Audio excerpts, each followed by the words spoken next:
Welcome back to part 6 of the Lovable course. In this part, we'll be discussing some of the Lovable Cloud features. We'll also cover deployment options such as Netlify and Vercel, and then I'll discuss project handoff, best practices, and also how to transfer an existing Lovable project into a new workspace and how to remix existing projects. So let's dive in. Okay, so the first thing we're going to discuss is the features up here in the top left. If you click on the plus icon here, we can see that Lovable offers different features and services.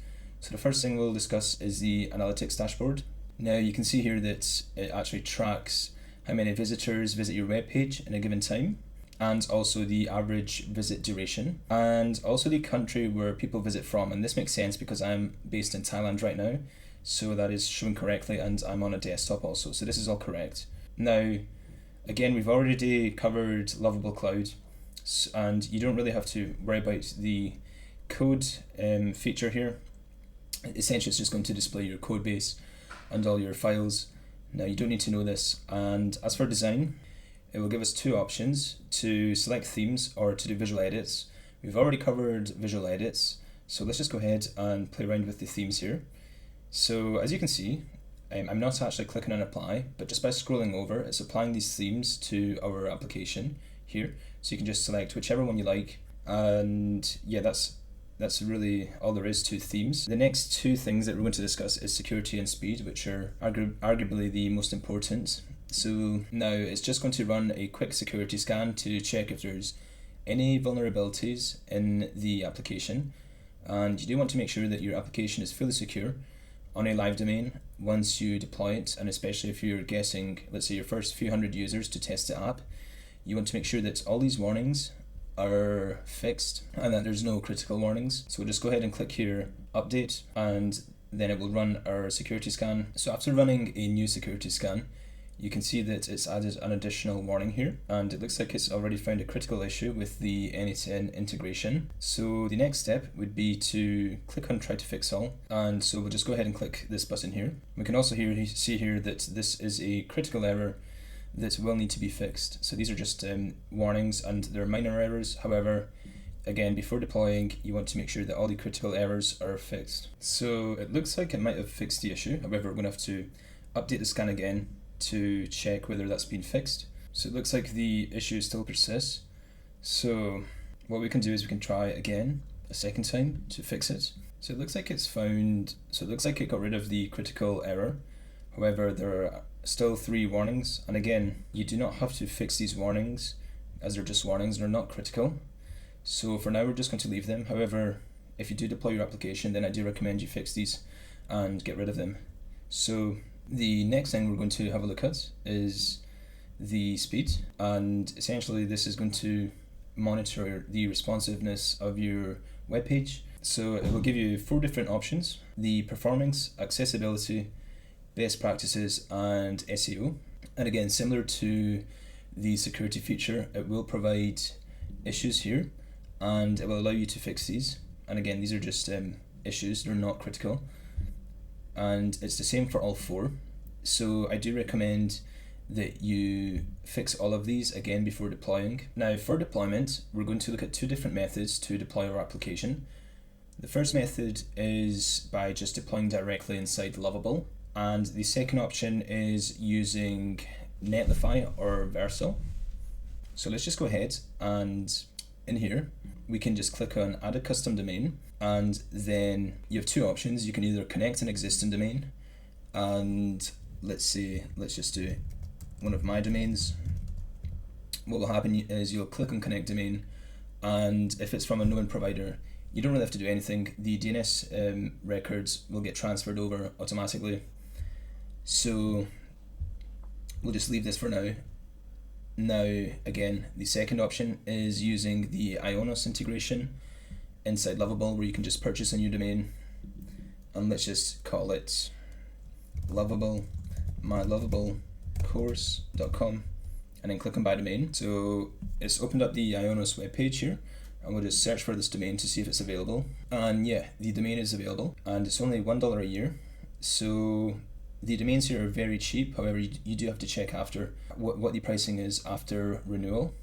So all you have to do is essentially you just add it to the cart, you buy it, and then it will set it up automatically. This method here, this is the easiest when it comes to deploying a domain, and if you're non-technical, I suggest you do it this way. Now the second method is using a hosting service such as Netlify or Vercel.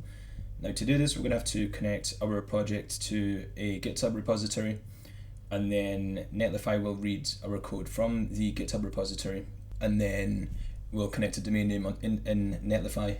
So we'll just go ahead and connect our project to GitHub. So if you click on this icon up here, now it says send your project to GitHub, and just click on connect GitHub. So if you're not created an account in GitHub, you'll need to create an account and connect your GitHub account first here at the bottom. So I've already done this. My account is already connected, and then up here we'll just click on the organization we want to connect it to, and then we'll just click on transfer. This is the URL of our GitHub repository. So if we go here, it looks like I'm logged into a different account, so I'm going to have to again log into my GitHub. So we are now in our GitHub account, and we can just click on repositories here, and it should, yeah, this is our application, our Lovable application. So essentially what it's done is it's pushed all the code base to our GitHub repository, as you can see here. Now the next step is to go to Netlify, and what we'll do here is we can just log in directly with GitHub or with your email. So now that we're inside Netlify, what we want to do is we add a new project, and we'll just click on import an existing project, because we'll import it from our GitHub repository. So it then gives us the option to import it from 4 different providers. We'll just click on GitHub, and then make sure you're logged in GitHub, and then we'll just authorize it. So looks like it's opened up a new page. I guess we'll just try this again. Import an existing project, and then click on GitHub, and it's authorized us. Okay, so now what we have to do is we'll have to search for our repository. Now let's just find the name. So we'll go back to GitHub and find the name of our repository, which is this one right here. And you can also find it in the URL here. And it's essentially this one right here also. So we'll just go inside Netlify and search for that repository, and just click enter. And it looks like it's not found it, so we'll click on configure, and then scroll down here to all repositories, and then click save. That way, I think what it's going to do is install Netlify in all the repositories, and here it's found it. So we'll just click on this repository, and we'll just give it a name, Lovable course, and this is going to be a domain provided by Netlify. However, we can set up our own domain, and the branch it's going to be reading off of, which is our main branch here. And keep in mind, you can have multiple branches in GitHub. You can even set up, you can even make it so Lovable pushes to a staging branch, and then Netlify will read off a main branch. That way, once you're happy with the changes inside Lovable, you can merge the staging with the main branch. But for now this is fine, and let's just deploy our repository on Netlify. So it's finally published our project. Now we should be able to see the application here if we click on this domain, and this is our PRD generator, our project in Lovable. Now the next step is that if you want to set up your own domain name, you can do so here in domain management. And if you just click on add domain here, you have the option to either purchase a new one or add an existing one, and in that case you'll have to transfer the DNS records over into Netlify, which can be somewhat tricky for somebody that's not technical. So you click on buy a new domain, and then you can just search for Lovable course. We'll search for the domain, and yeah, it's just a case of purchasing this domain, and then you'll be able to view the application with this domain. And again, Vercel is the exact same setup as this. So it does just allow you to have more control. If, for example, you want to export the codebase into Cursor, make updates into there, and then push back up into GitHub, or you can set up a staging environment with 2 branches inside GitHub. So it does give you a bit more control instead of deploying directly inside Lovable. So for example, if you want to do code sanitization, you can easily do that by exporting it into Cursor, the codebase. So again, for project handoffs, if you're handing off a project to your client, I'd recommend you go through the Lovable features we discussed in the very first section of this video. So you go over the security and SEO, and you make sure there's no critical vulnerabilities in your application, and that it's also SEO optimized. and that the web page is responsive.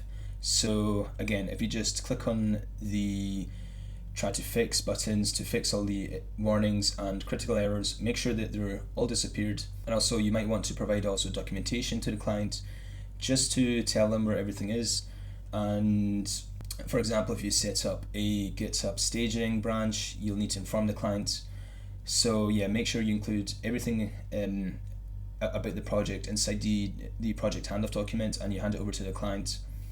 Now for transferring projects and remixing, I've already done a video on this, so I'll include it here. For the first method, we'll be using Lovable's transfer feature. So I've got a simple app here that's pulling in spreadsheet information from a table in Lovable Cloud. As you can see here, we're pulling data, spreadsheet data from this specific table here, and then displaying it on the front end here. So using this method, we'll be able to transfer over all the database structure, the tables, the RLS policies, all the edge functions and code. Your API keys won't transfer over either, so you'll have to do that manually again. So the first thing we want to do is go back to those tables and we want to export that data. And what you do is you just click on the table here and then click on export CSV, and we'll export that as a spreadsheet. And just make sure you put these spreadsheets somewhere where you can easily just grab it later on. Also, let's just verify the edge functions in here. As you can see, we have a parse spreadsheet edge function. So we'll verify later that that also gets transferred over to our new Lovable project. Okay, so we're now in a completely new Lovable account, which is the client's account. And what we're going to do is we're going to create a new workspace here. Now the client will have done this already. So let's just go ahead and create our Lovable project transfer workspace, and we will have to upgrade your plan. So let's just go ahead and click create workspace. Keep in mind this is all done by the client. Okay, so as you can see, it's created the new workspace after we upgraded, and now all we have to do is make sure you're in the correct workspace. So as you can see here, we're in the right workspace, and we'll just go ahead and invite the freelancer or whoever it is that's working for the client. So we'll just go ahead and enter the person's email here, and then we'll give them the right permissions. I'm going to go ahead and give them admin permissions, and then we'll just click on invite. So now we'll just log out of the client's account, and then we'll accept that invite in the freelancer's account right now. So in our personal freelance account, you should receive an email that looks like this, where it's basically just a client inviting you to their workspace, and just click on join workspace. Alternatively, you can see here that you've also received an invite in the Lovable UI, and you can just go ahead and accept that. And we've now been accepted into the client's workspace, as you can see here. So now let's go back into our workspace where we built the actual project, click on our project, and the next step would be to actually transfer the project. You just click here on the top left, go to settings, and then scroll down, click on transfer, and then we'll select the workspace we want to transfer it to. And this is our client's workspace. So just click here and confirm transfer. Now let's just verify this by logging into the actual client's account and verifying that the client can actually access the project and make updates, and the edge functions and tables are also there. So you can see here we're in the actual client's account and we're in the right workspace, and yet the project has been transferred over successfully. Now let's just verify also that the tables and edge functions also exist here. Edge functions, parse spreadsheet, yep, and also tables, yeah, those are our two tables. Oh, so it looks like it's also transferred all the data over, which is great. So this is all the data from our spreadsheet. Now the second thing that I want to do is that I just want to verify that me, the client, I can actually go into this project and make changes. So let's just say change the name of the homepage from Spreadsheet Manager to Spreadsheet Expert, just to verify that we can actually make changes. Okay, so it looks like it's renamed our homepage successfully, and we've verified that the client can make changes. Now, if you do have API keys, like I said, you will have to transfer them over manually for obviously security reasons. And yeah, this is the first method. Now let's go ahead and check the second method. So the second method when it comes to working on client projects in Lovable is to essentially charge them a monthly retainer. And what I mean by this is you can build the project directly in your Lovable account and you can host it yourself. You can cover it for the API costs. You can also cover for other costs such as hosting and also the prompt credits. So what you can do then is charge the client a monthly retainer, and that can be anywhere from $200 to $500 a month. Now keep in mind that that monthly retainer should be enough to cover all those costs that I just mentioned. And also it's worth noting that it's highly likely that the client will want you to make future updates to the app and also to maintain it. The third option, which is similar to the first one, is when the client will essentially invite you directly into their workspace. Now it might be that the client has already started a Lovable project in their own account, and then they'll have to move it into a workspace and then invite you, the freelancer, into that workspace. And that means that you'll just work directly inside the client's workspace, and they'll cover for all the costs, for all the prompt credits, API usage and hosting.